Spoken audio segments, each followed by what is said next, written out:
We got some massive Habs prospect updates as Owen Beck puts up a 6-point game with his new team, and Hutson appeared on an interview wearing a Habs shirt saying how he really wants to play with David Reinbacher. We got some awesome stuff coming from these Habs prospects. Plus, a really unfortunate thing is another team claims a Habs defender off waivers. And of course, we got to talk a bit about that Habs Flyers game, all in this episode of Habs Digest. But before we get into the video, quick reminder to you guys who have not hit subscribe. Yes, I know we hit 10,000, but we have much bigger goals than that. And if you want to be part of that 15, 20,000, whatever it is in the future, hit that subscribe button because over half of you watching this video haven't. I'm not going to harp on that too long, Jesse. We're going to talk right about the Habs Flyers game. And I mean, look, the outcome wasn't what we wanted. It was a bit of an exciting overtime. The end of the overtime had a bit of back and forth. Big diving save by Cayden Primeau, followed by a missed chance to Josh Anderson. Owen Tippett crashing into the net. But at the end of the day, the Habs came out with a loss. But, I mean, Cayden Primeau is basically the only reason we stole a point in that game. The Habs offense went completely anemic. Well, I shouldn't say just Cayden Primeau. Look at the block shots on defense, including Kaiden, Guhle with 10 of them.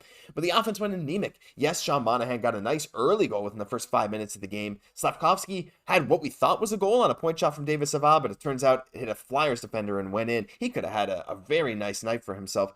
But at the end of the day, Cayden Primeau's the story here, Jesse, with 37 saves on 39 shots, and he's the guy we've wanted to see get more starts, especially with Jake Allen on the trading block. I'm sure you guys know we've been talking a lot about Allen. What do you think of Cayden Primeau and overall from Montreal tonight? Because, I mean, yes, it was disappointing, but I think there were some nice bright spots. This team is really starting to trust Cayden Primeau, and it's showing.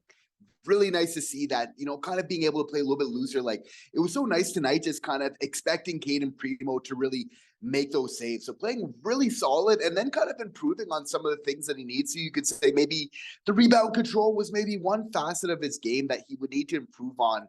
So doing a really good job of really improving that. It was nice that we were able to give him a little bit of a lead early, which I wanted, which we weren't always able to do for him so far this season. But I mean, I really love that goal from Slafkovsky, being able to create that 2-goal. Well, they ended up taking it away from him, and everything else, giving it to Savard. But what's so funny about that goal is you see that first one from Monahan, that first goal where he's going to the front, then he tips it. It's like, you have to think of Juraj Slafkovsky, like he's on the bench watching like, I think I'm going to try that. I'm going to go to the front of the net and I'm going to tip it, right? I was taking in my notes that exactly. What do you know, kind of for that second goal, going to the front of the net where it really counts, getting off to that good start. Just the problem is just like, we weren't taking like enough shots tonight. We just we had our shots on net, just like we wanted over opportunities to be like super nice ones, and then kind of missing the net on some other kind of opportunities. But we're definitely going to have to figure out a way to kind of get some more shots on net. But we do have our recipe, right? Get those shots in front of the net and just get those bodies in front, because we know that works. I mean, historically it's worked, whether it's been Gallagher, even Slafkovsky in the preseason. There's a lot of guys who thrive on that kind of stuff, and you're right. The shots just need to go. There were so many times where I felt like a Habs player was in the slot and just didn't want to put the puck on the net. It was so strange. The announcers actually called out Ullinen for doing it once.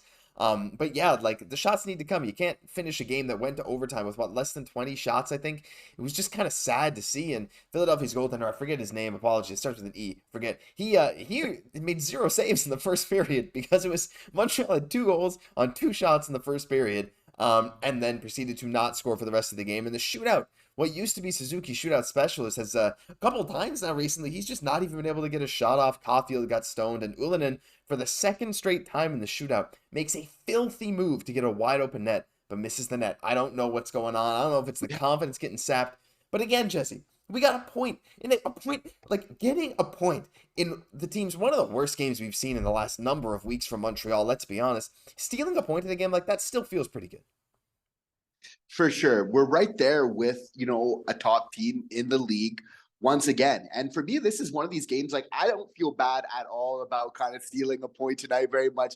And thanks to Cayden Primeau, because there's been many games where it's like, we would maybe be deserving to win and then kind of come out, with the loss. So with the law of averages, the hockey gods are going to make it sometimes where maybe if it's not even your best effort, where you're still going to be in that game just because of late, you've just been playing the right way. The hockey gods like to reward you that way. So I feel like this game was part of it. We were right there to the very end. You kind of wish that maybe we had a better showing in overtime where we just seemed a little bit discombobulated, just a little bit too much spacing between our players, barely getting any really puck possession whatsoever. But once again, Cayden Primeau in the shootout, I was confident going into that with him and nets. And I think that's a step up. That's a big thing for us. You know, the fact that he's playing so well in front of his hometown with all that pressure and everything else like that. It's a shame we couldn't really convert. We were so close again to prolonging that. Jesse and had the goalie beat. He just kind of fluffed it there at the end. Again, this game so close to getting that possible 2 points. Yeah, it was close. It was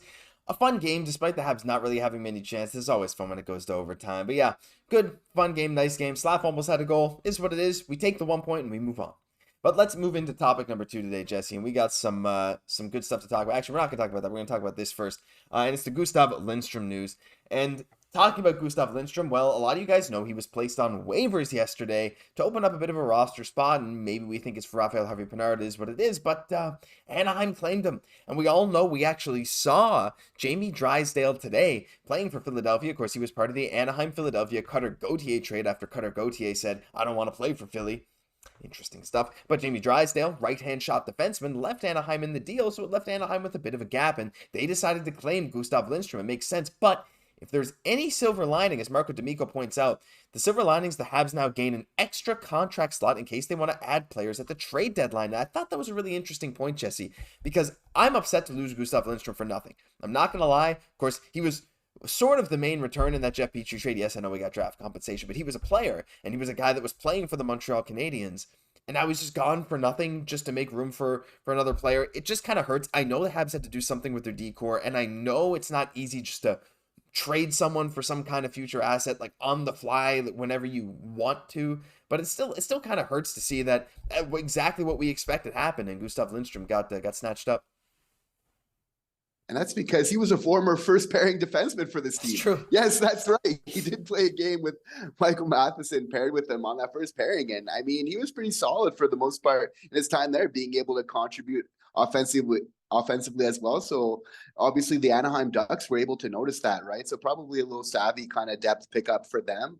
Obviously sad to see him go, but I mean, more than just kind of freeing up a possible, contract spot, I feel like the greater issue is just kind of freeing up kind of our glut, whether it's at the AHL or the NHL, because it's basically reached a breaking point now. And of course, now it's like, okay, do we need to start kind of making some more trades before, greater assets are probably lost for even lesser value, right? So obviously, if you're Kent Hughes, you definitely want to be ahead of this. You have to feel like something's coming. But again, sad to see him go, but it's only because we have so many amazing defensive prospects, so we can take respite in that fact. Yeah, for sure. And it's not like we're going to say, oh my gosh, I missed Gustav Lindstrom so much. And I kind of feel bad saying that, 'cause obviously nothing against Gustav Lindstrom. He was solid. He was a big body. He did what he needed to do. He came in and filled the role we wanted him to fill. And shout out to him, honestly. Really, really respect Gustav Lindstrom for what he did for the Habs in a short stint here. But at the same time, you're very right. Like, people will be ready to fill in that spot. Now, you got guys like Kovacevic who hasn't been playing, right? We've seen that Harris-Struble pairing pretty consistently recently, and now we've seen Barron and Guhle. That doesn't seem like it's changing, and Matheson to Savard, that either. So until someone gets moved, we still have Kovacevic as the 7th D-man, and we still have Xhekaj waiting to come up. Like, Gustav Lindstrom was really one of the odd men out, and I think there might be another one or two that'll eventually have to go, but something to keep an eye on. It sucks that he got claimed and we lost him for nothing, but at the same time, wish him the best in Anaheim.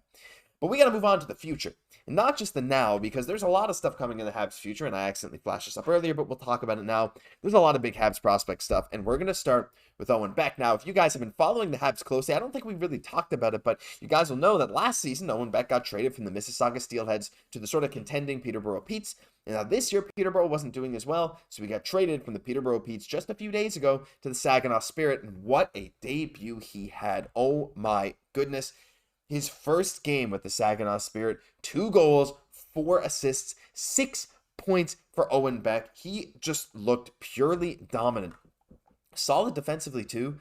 Everything Owen Beck did today was just on another level. I mean, it's kind of what we wanted to see. I believe coming into this game, he had 30 points in 25 games. Now I guess it's 36 and 26.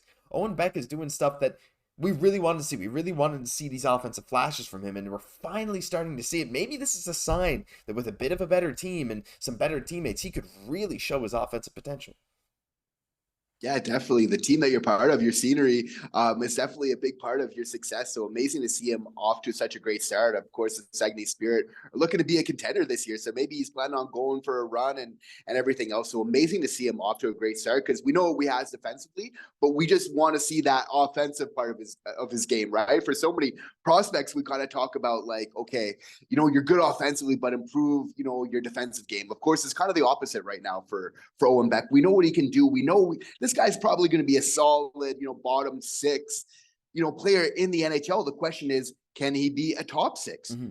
And the answer to that is still unknown because he very much can be. And by having these type of outings where he's showing his offensive upside, 6 points, it's very much making a strong case for that. Yeah, for sure. 6 points. I mean, no matter what level, that's not a fluke, right? Like, you got to have some kind of skill to have that happen. So awesome to see that from him. But he's not the only one we had news on. We also got to talk about Lane Hutson, who made a bit of an appearance there on the Sick Podcast, the Recruits Draft Show with Grant McCagg and, the Tony Marinaro show, of course. But they, Lane Hutson came in and had a nice chat with him, and he said some awesome stuff. And as you can see, he was wearing a Montreal Canadiens t-shirt. So, look, anyone that was saying, as I saw in the comments, like anyone saying he might not want to be a Montreal Canadien, to be fair, I haven't seen anyone say that he might not want to be a Hab, but I think it's pretty clear he does want to be a Hab. But he also spoke about David Reinbacher, and I mean, I watched the thing. It was really awesome, but we actually got a nice transcription from our buddy. I don't know who you are, Go Habs Go 31, but my goodness, thank you for posting so many amazing things. The paraphrase so I can take a screenshot of this.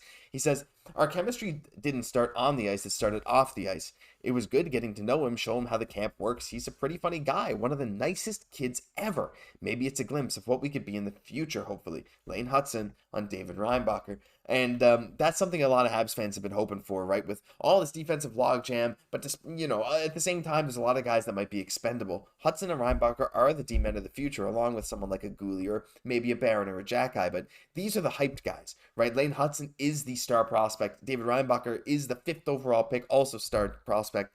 I think it's really cool already that we're seeing a Habs bromance blossom before our eyes. And that's very important for the off-ice chemistry, as we know that Nick and Cole have, right? That kind of translate that chemistry on the ice. So again, for very pivotal players, you could argue just as valuable, but just on the defensive side, could we have another kind of chemistry like that, seeing them off ice all the time with David Reinbacher and Lane Hutson? I definitely hope so, because you got to feel like their games, very much complement each other so well. It might even be a big reason of why we picked David Reinbacher. That might be part of really this master plan that Kent Hughes has for the future of Lane Hutson being a big part of it. And I feel like Lane is going to be, because he's doing all the things you really need to. And one of those really important things when you're a prospect to really develop and become a full-time NHLer is doing what your development coaches, what your future NHL coaches, what the organization is asking you to do. And that's exactly what Lane Hutson is doing while still producing very respective offensive numbers.